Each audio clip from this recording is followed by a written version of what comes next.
Me revoilà. Nous revoilà. Nous sommes là. Est-ce que vous pouvez faire signe que vous êtes là?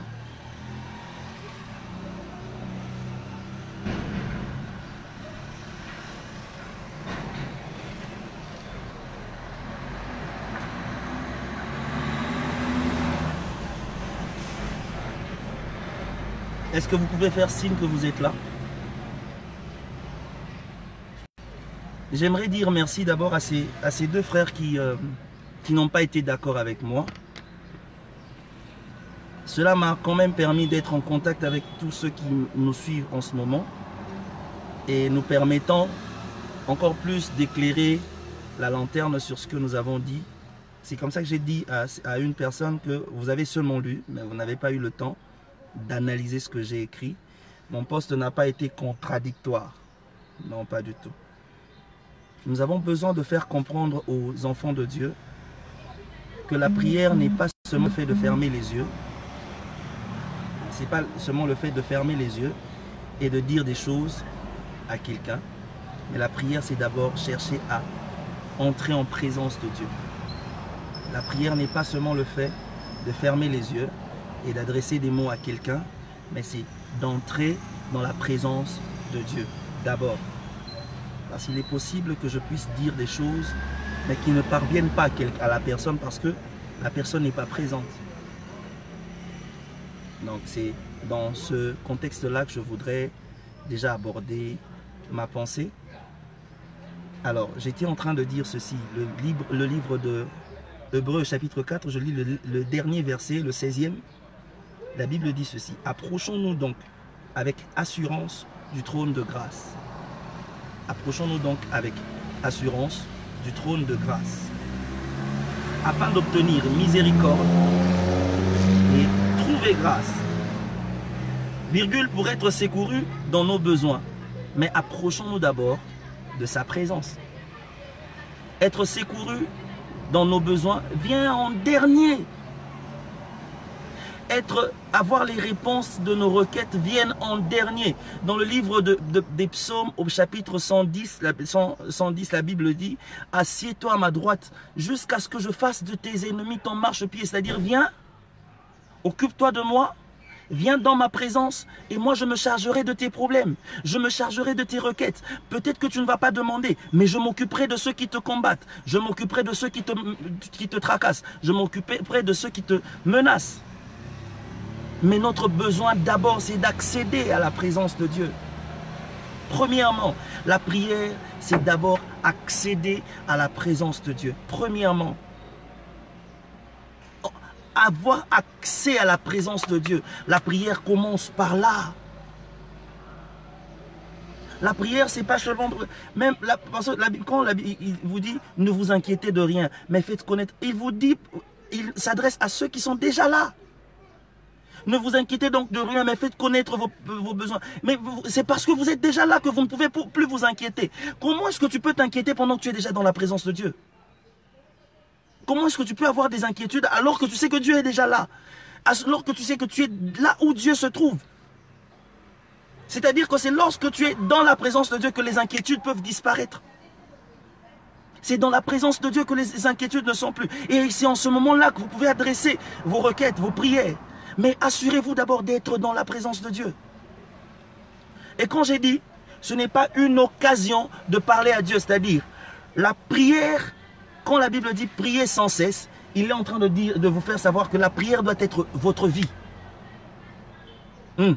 La prière, c'est votre vie. Ce n'est pas une occasion, c'est-à-dire ce n'est pas quelque chose qui vient occasionnellement. Ça ne vient pas occasionnellement. La prière, c'est votre vie. C'est-à-dire vous priez sans cesse, c'est votre vie. Votre vie, c'est la prière.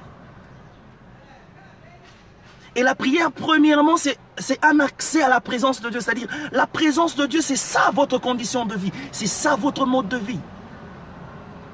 C'est ça, c'est de ça que je parle. Il dit prier sans cesse, oui, d'accord. Prier sans cesse, c'est-à-dire, ayez sans cesse la présence de Dieu. Ayez continuellement, ayez en permanence, ayez quotidiennement la présence de Dieu. C'est ça qu'elle veut dire. Et c'est quand vous êtes dans la présence de Dieu, la Bible dit dans Hébreux, afin d'être secouru dans nos besoins. Le secours à nos besoins vient après. Dieu, parfois, n'a pas besoin de répondre d'abord à nos besoins, a juste besoin de savoir que nous sommes avec lui. Des fois, Dieu, pour répondre à nos besoins, n'attend même pas que nous puissions seulement prier. Oui, lorsque vous êtes en présence de quelqu'un qui peut répondre à vos besoins, il ne fait que constater. Il ne fait que constater, ah, je constate que là, il y a un problème. Parce qu'il est présent. Parce que nous sommes dans sa présence. Alors il faut d'abord se rassurer que lorsque je prie, je suis dans la présence de Dieu. Et quand je dis que ce n'est pas une occasion, c'est-à-dire ce sont des personnes, ce sont des gens qui attendent, vous voyez quand on se retrouve à l'église, ah c'est une occasion de prier. Oui, c'est une occasion de prier, alors je lance ma requête. La présence de Dieu, on ne l'a pas à l'église. La présence de Dieu, on ne l'a pas à l'église. À l'église, nous allons seulement renforcer ce que nous avons déjà. Prier sans cesse ne veut pas dire prier seulement à l'église. Prier sans cesse veut dire même à la maison, même pendant que je suis dans le véhicule, je prie. J'entends quelqu'un dire amen. Non, écrivez-moi amen. Je vais entendre 5 amen pour continuer.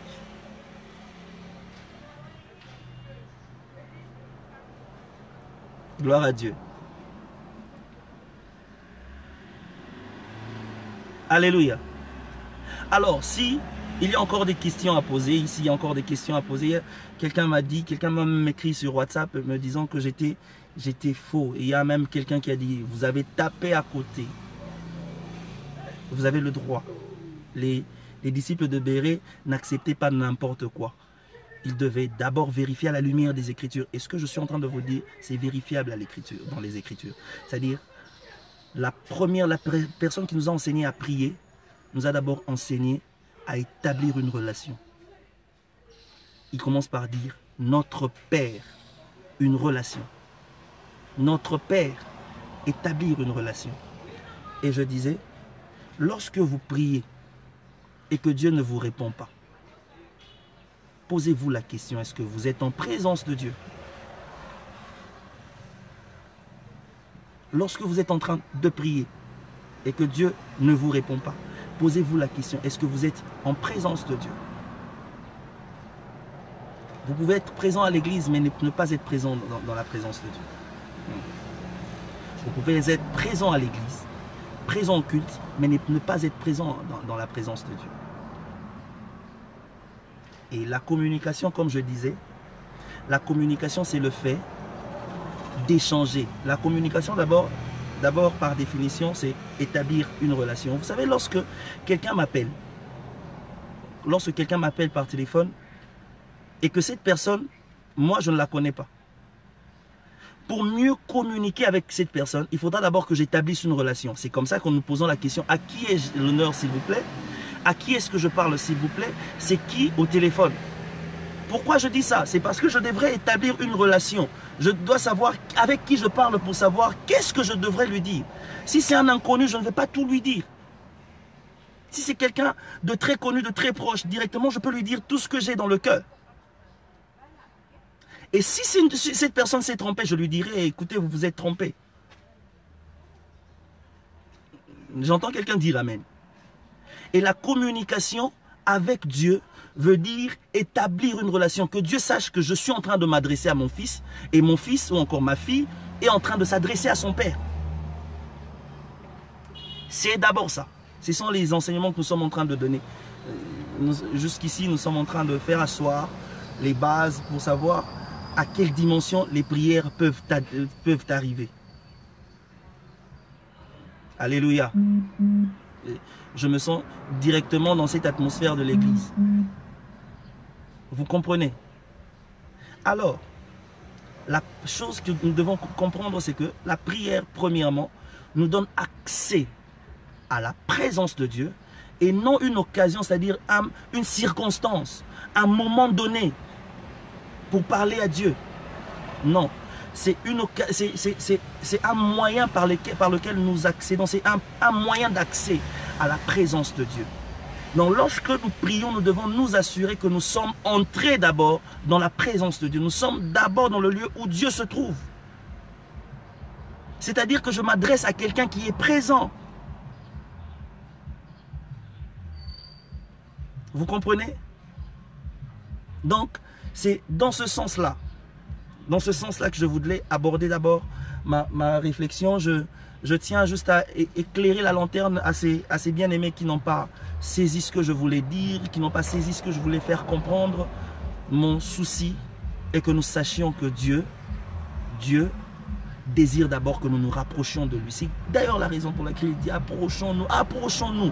Il ne dit pas parlez-moi de loin. Il veut que nous puissions nous approcher de sa présence. Il ne veut pas que nous soyons à distance. Il ne veut pas que nous ayons une distance de séparation. Il veut que nous nous rapprochions, que nous quittions le lieu de l'éloignement, que nous puissions nous rapprocher de lui. C'est en nous rapprochant de lui que nous savons nous adresser à lui. Nous savons parler avec lui. Nous savons l'écouter nous parler. Vous comprenez? C'est comme ça qu'il y a même beaucoup de personnes qui prient, mais ne sachant pas qu'est-ce que Dieu veut de pendant la prière. Et lorsque vous priez et que vous êtes dans la présence de Dieu, parfois, les intentions que vous donnez à Dieu ne sont pas les intentions que vous devez donner. Et Dieu vous donne les intentions exactes. Vous savez, pas plus tard qu'hier, j'étais en train de prier et puis je me suis rendormi. Je faisais un rêve où j'étais en train de prier et parler en langue. J'étais dans ce rêve-là en train de prier et j'ai senti la présence de Dieu. J'ai commencé à prier, j'étais sur le lit. Et bizarrement, mon corps a commencé à vibrer. Et du coup, j'ai commencé à prier. Dieu m'a donné mon intention de prière. Mon intention de prière, je ne pourrais pas le cacher. D'ailleurs, c'est une des chansons qui sortira. Et il m'a dit, je suis ta fierté. C'était ça mon intention de prière. J'ai essayé de comprendre, mais Seigneur, c'est vague, je suis ta fierté. Oui, je sais que tu es ma fierté. Il m'a tout simplement dit, je suis ta fierté. Et de là, j'ai vraiment commencé à parler avec le Seigneur. De là, j'ai commencé à échanger avec le Seigneur.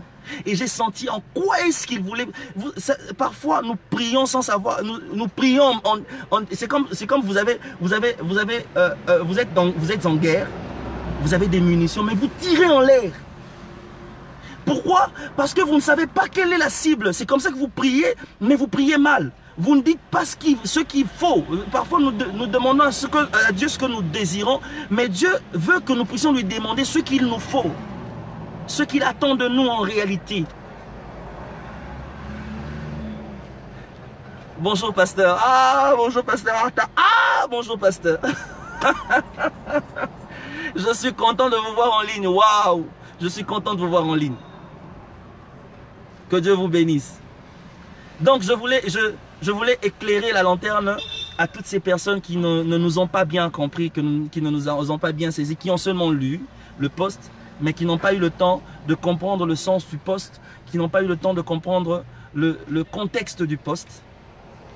Alors, c'est à vous surtout que je voulais éclairer, et à ceux qui n'ont pas compris non plus, parce qu'il y a de ceux-là qui n'ont pas commenté, mais qui m'ont suivi inbox, qui m'ont suivi sur d'autres plateformes, et il y a même de ceux-là qui m'ont appelé directement pour me dire, en tout cas, pasteur, vous êtes à côté. Pasteur, vous avez tapé à côté. Pasteur, c'est faux. Pasteur, c'est faux. Mais c'est à la lumière des Écritures que je suis en train de vous parler. C'est à la lumière des Écritures.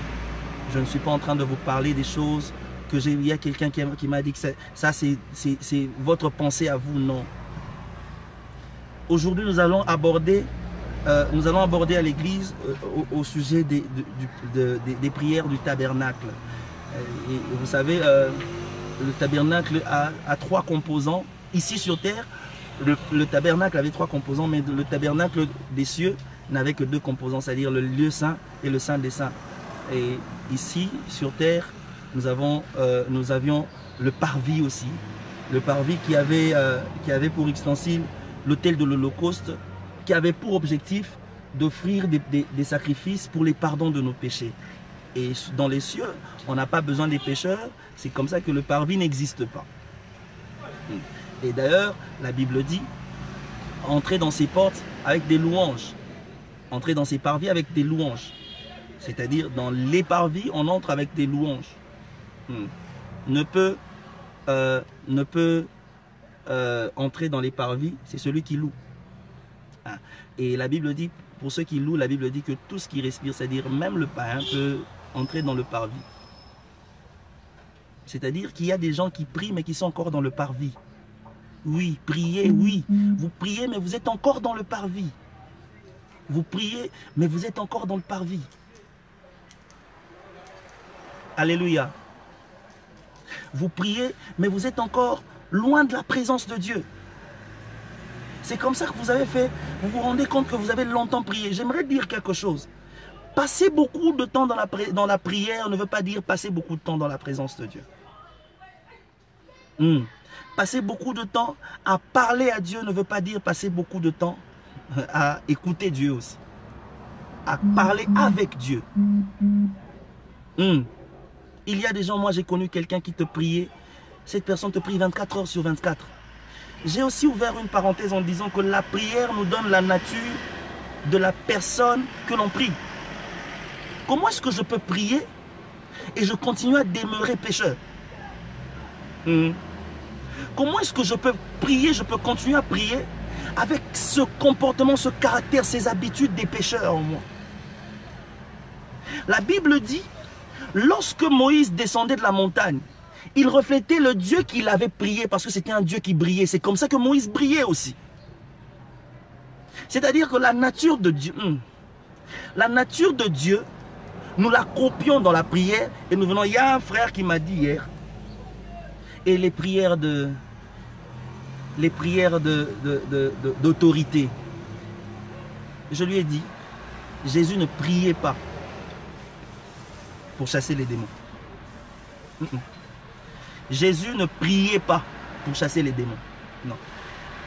L'autorité, nous exerçons l'autorité que nous avons reçue par la prière. Et lorsque Jésus venait, il s'adressait directement avec autorité et les démons obéissaient. Pourquoi? Parce qu'il les avait reçus par la prière. Lorsque Élie a dit, il n'y aura ni rosée ni pluie, sinon à ma parole, il n'avait pas prié. J'aimerais donner une réflexion assez courte et puis assez simple au sujet de la prière. Une définition simple très simple d'ailleurs. La prière, c'est parler avec Dieu. La prière, c'est parler avec Dieu. Lorsque David dit, mon âme ne t'abattue. David ne prie pas. David est en train de méditer avec son âme. Lorsque Jésus chasse les démons, il n'est pas en train de prier. Il exerce l'autorité qu'il a acquis au travers de la prière.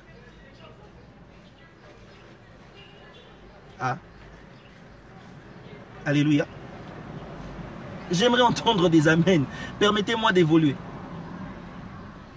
Je réponds à ces personnes qui n'ont pas compris. Je réponds à ces personnes qui pensent que nous sommes en dehors des Écritures. Je réponds à ces personnes qui pensent que nous n'avons pas fait comprendre clairement la pensée que Dieu nous a donnée au travers de ces Écritures. Alléluia. Alors, lorsque je prie, si j'arrive à prier et que la nature de Dieu s'exprime en moi, c'est comme ça que lorsque il arrive des fois. Dernièrement, j'étais en train de prier pour quelqu'un. Bon, je n'ai même pas prié. Je n'ai même pas prié. Je n'ai même pas prié. La personne m'a dit qu'elle avait très mal au ventre. Très mal alors.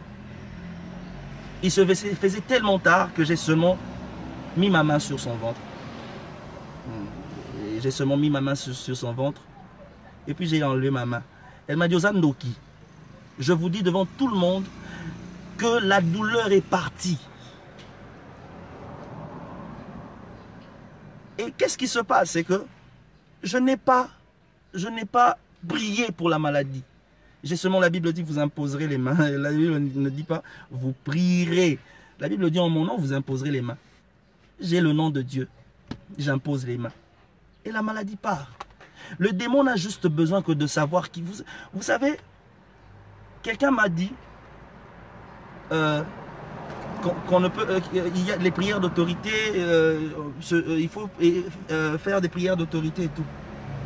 J'ai dit, il y a les fils de Skeva qui ont aussi essayé d'utiliser le nom de Jésus. Les fils de Sceva ont essayé de prier, de chasser les démons au nom de Jésus. Mais il y a un problème. Pourquoi les démons ne les ont pas obéis? Parce que la relation qui devait être établie au travers de la prière n'avait pas été établie.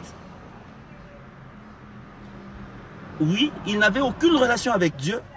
Alors ils utilisaient abusivement le nom du Dieu auquel ils n'appartenaient pas.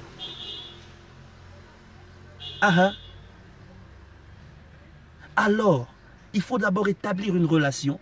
Il faut d'abord enrichir une relation. C'est comme quelqu'un qui revient de la présidence. J'ai une relation avec le chef de l'État et je rencontre quelqu'un qui me menace. Je n'aurai pas peur parce que je sais que je suis en relation avec le chef de l'État. Même si tu m'arrêtes aujourd'hui, je vais faire un appel avec l'autorité. Et ce problème sera résolu. Je ne vais seulement pas appeler le chef de l'État, venez, non. Seulement parce que je suis en relation avec lui. Vous saurez. Parfois, les démons n'ont pas besoin de beaucoup d'exercices corporels pour partir. Ils ont juste besoin d'une validation de la relation qu'il y a entre Dieu et vous. C'est comme ça que les démons posent des questions au fils de Sceva. Mais attendez, le Paul dont vous citez, nous connaissons. Jésus là même, nous le connaissons. Mais vous, vous êtes qui? C'est-à-dire que la relation entre le Père et le Fils, le diable sait qui est fils et qui ne l'est pas. La prière. Les prières de délivrance, les prières d'autorité. Je vous dis que nous ne sommes pas en train de prier. Nous exécutons, nous exerçons l'autorité acquise par la prière. Jésus, chassant les démons dans le corps du fou, il n'a pas dit « Dieu, tu m'exauces toujours ». Non. Il n'a pas dit « Oh Seigneur, tu m'exauces toujours ». Non. Il a seulement ordonné aux démons, il a parlé et puis les démons ont obéi. Pourquoi? Parce que ça, il savait les acquérir au travers des montagnes, là où il partait pour prier. Donc, voilà ce qu'a été ma pensée. Aujourd'hui, nous allons continuer avec la prière du tabernacle. Nous avons commencé à parler des prières du parvis. Et aujourd'hui, nous allons parler de la prière du parvis au lieu saint. Alors, si vous avez du temps, vous pouvez passer. Notre adresse, c'est sur l'avenue Colonel Ebéa. Nous sommes dans la commune de Gombe, sur l'avenue Colonel Ebéa, numéro 1er, numéro 1. Non loin, c'est non loin de l'IFASIC. Ceux qui connaissent l'IFASIC, l'université des journalistes, non loin de l'IFASIC. Si vous êtes à l'IFASIC, vous pouvez demander le centre de formation de l'SCPT ou encore le bureau de Standard Télécom. Nous sommes là. C'est là que nous nous réunissons chaque mardi et jeudi de 17h à 19h30 et chaque dimanche de 8h à 10h30. Vous êtes les bienvenus, venez, nous allons passer des temps dans la prière, nous allons passer des temps dans la présence de Dieu, des temps à écouter la parole de Dieu, nous passons des temps, des merveilleux temps dans la présence de Dieu.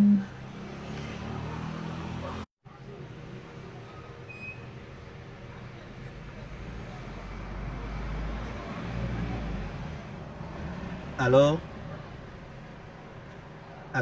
venez nombreux, nous sommes là, nous sommes là et ceux qui veulent nous contacter peuvent nous contacter au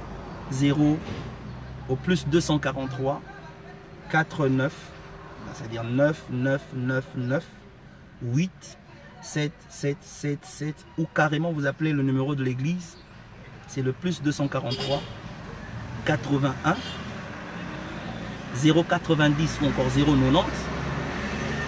90 90 55 81 81 090 90 55 81 090 90 55. À partir de là, vous pouvez nous joindre directement. Nous sommes ouverts à tout le monde et puisse le Seigneur vous bénir. S'il y a des questions, je suis encore là. S'il y a des questions, je suis encore là pour quelques minutes. S'il y a des questions, nous sommes encore là pour quelques minutes et puis nous allons évoluer. Puisse le Seigneur vous bénir. Ça a été un plaisir de partager ces moments avec vous. S'il y a encore des sujets non compris, nous pouvons encore, nous sommes disponibles, nous pouvons encore échanger, nous pouvons encore partager, nous pouvons encore enrichir certaines idées permettant à ce que nous puissions mieux comprendre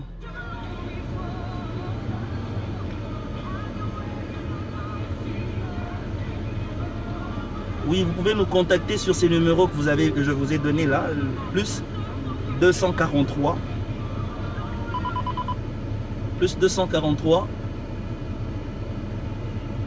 9 9 9 9 4 fois 8 7 7 7 7 4 fois. Je réponds. Plus 243 9 9 9 9 4 fois 8 7 7 7 7 4 fois. Ou encore vous nous appelez au plus 243 81 090 90 55 81 090 90 55. Appelez-nous, vous nous aurez à tout moment et que le Seigneur vous bénisse. Je vous aime énormément.